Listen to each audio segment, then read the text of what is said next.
Hi, my name is Gudrun from GE Designs, and in this video I'm going to show you how to make these really fun rope project, whether you try your hand at just a coaster, a basket, or even a bowl to hold your scraps.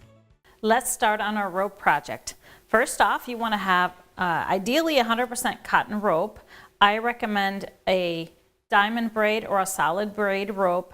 The twisted rope is not going to hold up very well as a looser weave. So anything that is a diamond braid or a solid braid rope. We're going to play with adding some fabric in here. So I'm going to cut my scrap strips down. One thing you want to have is a jeans needle for your sewing machine. So this is 100 or a 16 size jeans needle. I'm going to use just a Elmer's washable school glue stick to adhere my strips to the rope. And then you're going to just need some pins and of course sewing machine. What I did for my rope project, I just matched my thread with the rope. So I just did a off-white or a light gray thread. You can of course use colored thread. It's going to show up, the stitches are going to show up, but I recommend when you're starting, just starting with something that's going to hide well, and because we get a little off when we're practicing. So I'm going to get started here, and first thing I'm going to do is just prep my fabric strips. They can be different widths, but I found that for me 1-inch strips are the best. So I'm going to just start by cutting my long strip into smaller units because I like it better when I space out my fabrics and do kind of a random thing than wrapping the whole thing. You can of course wrap the whole rope with strips as well, but I'm just going to do these smaller things at a side. I like to just have a small scissor also by my sewing machine so I can kind of trim it to size. I'm going to cut 1/2-inch strips. So they're, yep, they are very small, but I found that that's the best way. 1 to 1/2 inch. So here I have some 1/2 inch, and I'm just going to take these over to my machine, and let me get some more of different colors. So I like to just use my Stripology Mini Ruler to cut these into 1/2 inch. Very quick and easy, and because they don't need to be that accurate, it's okay if we're cutting many layers. Let me get some green in there as well, just a little bit.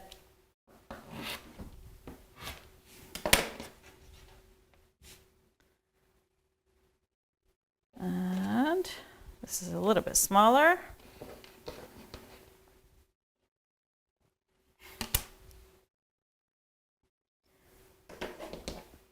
So once you have your strips ready, you just want to take it over to the sewing machine. Make sure you put your jeans needle in, have a full bobbin that is matching your top thread. So if you want to do like I do, just something that blends in well with your rope, that is the best option. So I have my bits here that I'm going to just wrap as I go. Now as we start, so here's what I recommend. If you've never done this before, I recommend just starting with a flat project like a little coaster. So we're gonna start the same way, and then you can start to try other things like maybe a little bit of a curved bowl. So that then I started just flat, and then you start angling your bowl up on your sewing machine as you sew. And then a harder thing would be a sharper angle bowl, and it's a little bit tricky depending on what kind of sewing machine you have because they are all set up differently. But I'm going to show you how you can do this type of bowl and utilize something like a purse hook to hang right by your sewing machine. I love this to have something like this hanging right by my sewing machine to to collect my scraps, thread scraps, fabric scraps. So this is kind of meant to hold that right by your sewing machine. So I'm going to show you how you can create that little loop to do that. There's a couple of different finishes. I like this one is buried and the ends are buried. Some people just tie a knot to and just let it fray. So you can also just chop it off like I did here and just really stitch the end down. But so many different ways, and I'm going to show you different ways. But to start with, we always start with the coil in the middle if we're doing a circular type of projects. So you want to go ahead and unwrap your rope. And to get started, I have it unwrapped here so I can easily pull from it. It's not going to get tangled. So we're going to start with one end, and when we start, we're just going to wrap a very tight loop. Start with a very tight loop, and it's okay if it ravels a little bit in the beginning. We're going to stitch over that and stitch that down anyway. So you just start wrapping a little bit of a circle, make a little bit of a cinnamon roll here. And then once it is about 1.5 inches or so, at least, we're going to just put pins in it to hold it. So sometimes it's easier to do this on a table.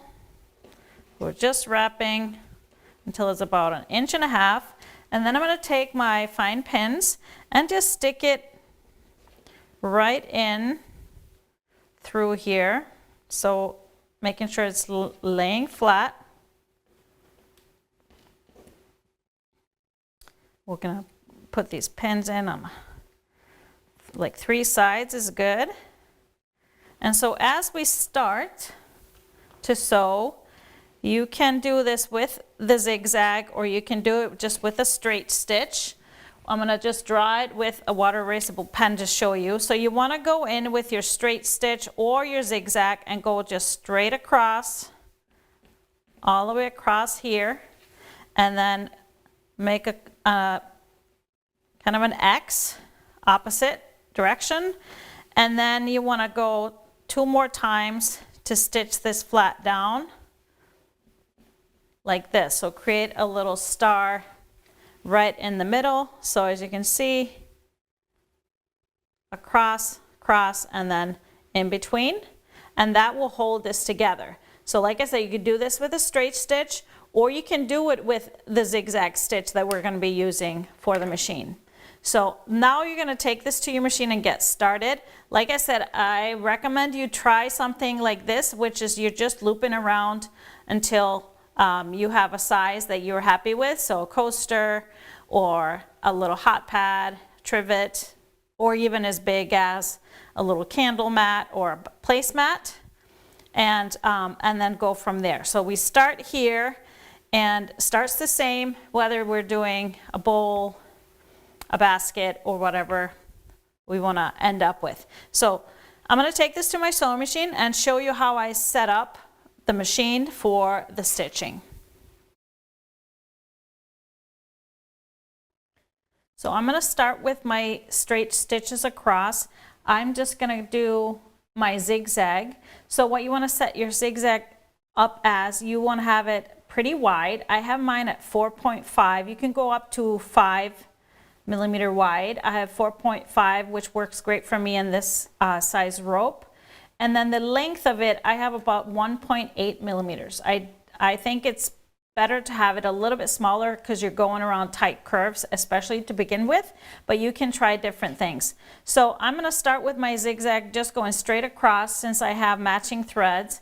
You can always do a decorative stitch with this first step to kind of make it look good if you have a different color thread, but I'm just going to go straight across.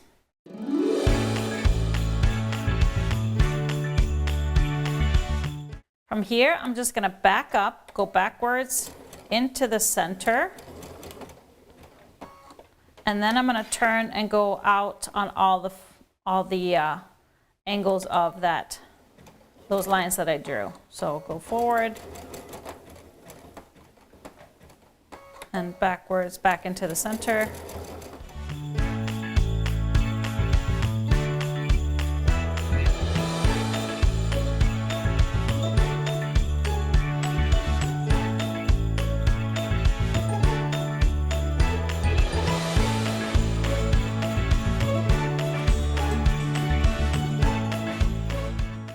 As you can see now, I've gone straight across, so this is pretty sturdy here in the middle, and I can start going around and zigzag and build my coil. So what you want to do always is have your rope right here coming down straight in front of you as you start doing the circles. I usually start, so if my rope is open here, I want to start a little bit over here to secure this last round. So what you want to do is have the center of your foot always be landing in the crease between the two ropes that you're going to be stitching. So I'm going to put my foot down here, and it's always harder to do a tighter curve. So I'm just going to start by securing my threads here, and then go really slowly around this first bend. So I can turn the rope as I go.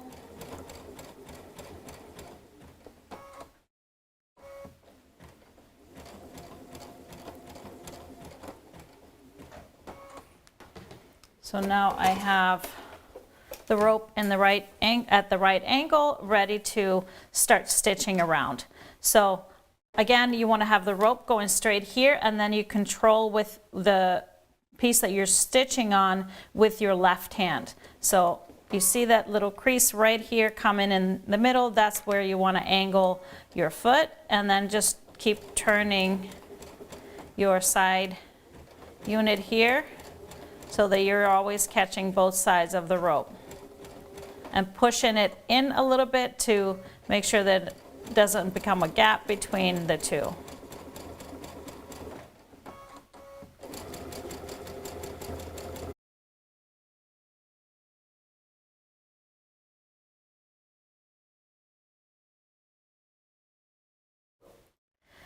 So now as you keep going, you might want to add a little fabric. So I'm going to show you how I do that. I just take a piece of fabric here.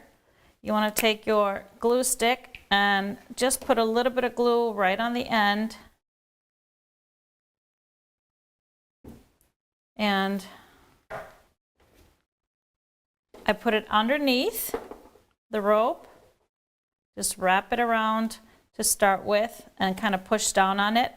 And then you want to just tightly wrap the rope. And it's going to be some loose threads. Don't worry about that. It's all going to get covered up and stitched. So however long you want that little bit to go. This is why I always just have scissors. So this first ones, I don't want them that long, so I'm just going to cut this off and add a little bit of glue on the end. And then keep wrapping until I can stick that down with my glue.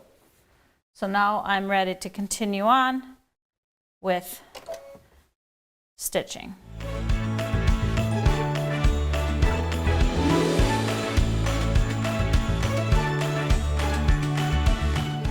So as we keep going round and round, if you're doing just a flat project, that is very simple, and we come to the end, you finish the end of your rope.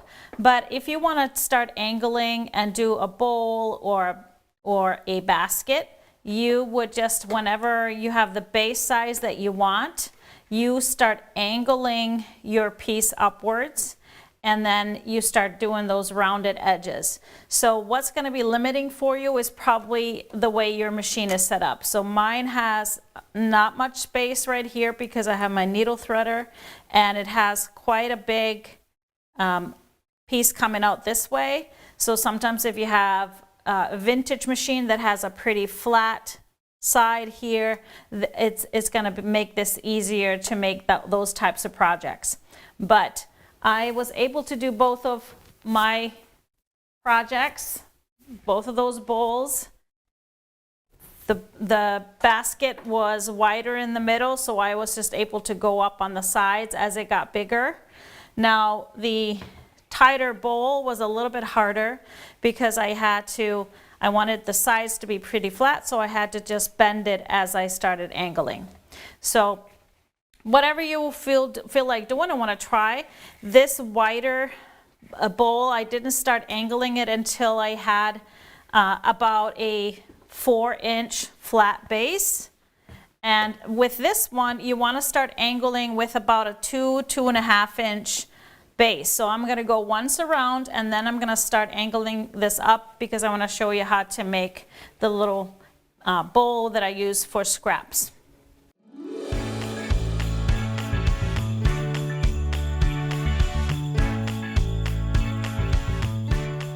So now I'm going to start angling up, and because we want this to be as sharp as possible, I'm going to hold this up as much as I can this way.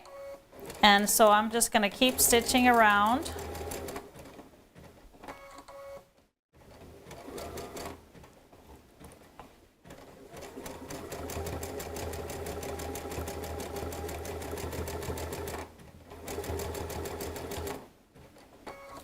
I'm going to add a little bit of fabric here.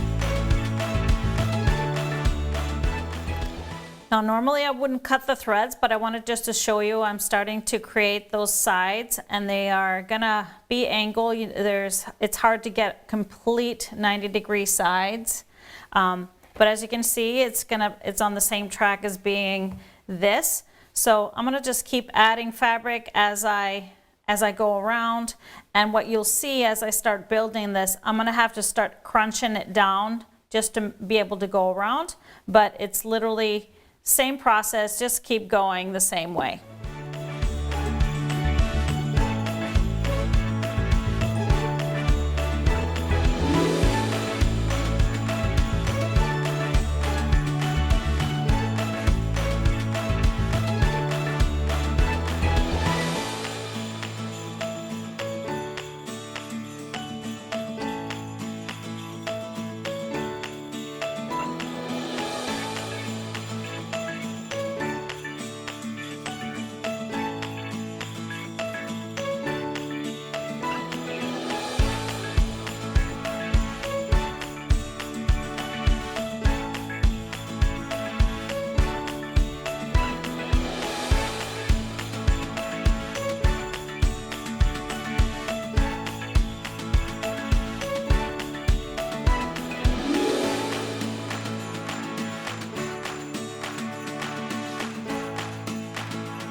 So as you can see, as the bowl gets bigger, I'm just kind of pushing it down to be able to fit it under my machine because I want to get these walls as straight as possible.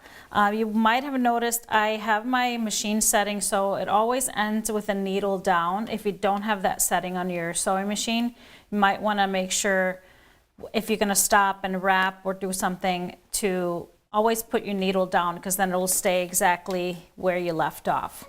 And so I'm going to continue, make it a little bit bigger. If I'm comparing it to this one, I want it to be maybe an inch or two taller, so I'm going to keep going.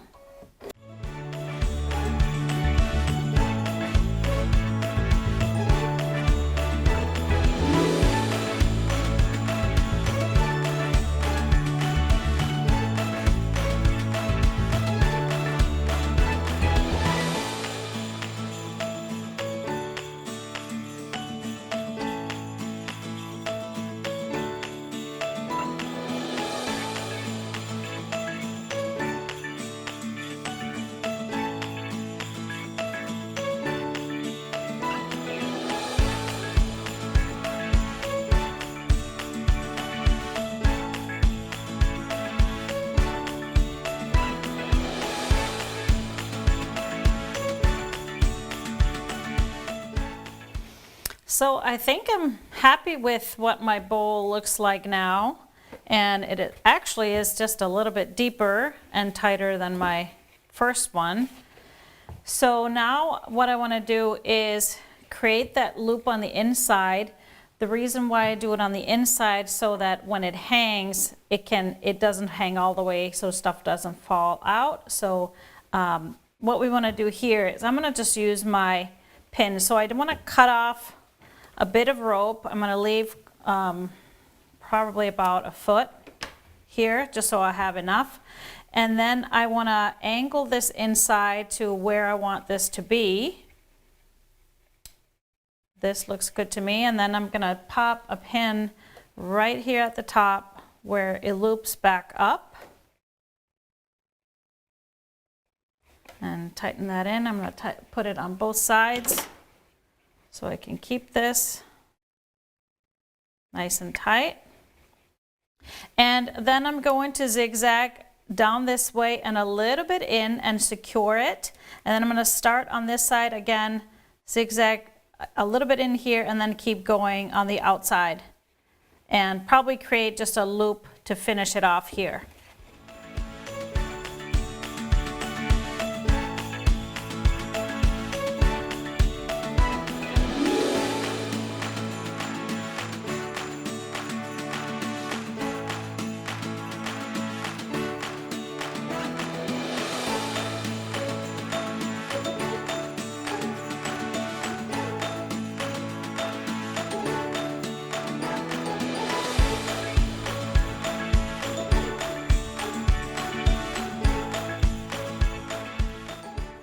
Now I have done my inside loop and now I want to finish this off. I'm going to finish this off by doing another loop that rolls inside. So I'm just going to cut my rope off and I'm going to actually thin this out just a little bit.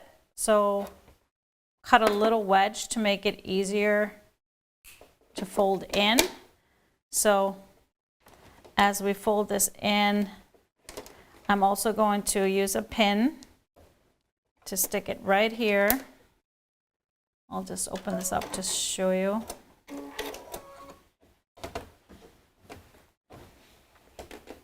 So we want to just tuck this in like this.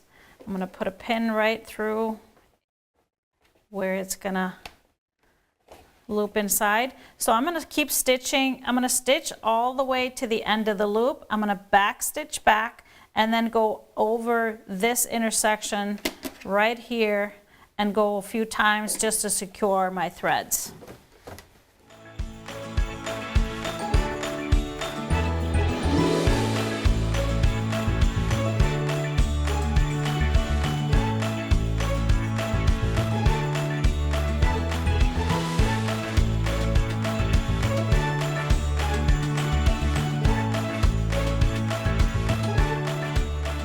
So here we go. I have my bowl. I think, this is all about practice and based on your sewing machine. So here we have our inside hook like this.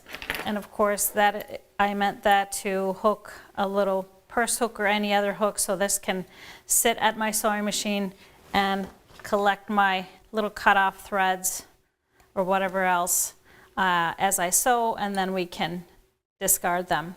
But you can, of course, play with the shapes. You can play with the size, whether you do a basket, bowl, or just fun little coasters. I hope you enjoy playing with the rope and playing with your fabric scraps and make something fun. I hope you enjoyed making the rope project with me, whatever you decided to try, whether you did the coasters or a little basket.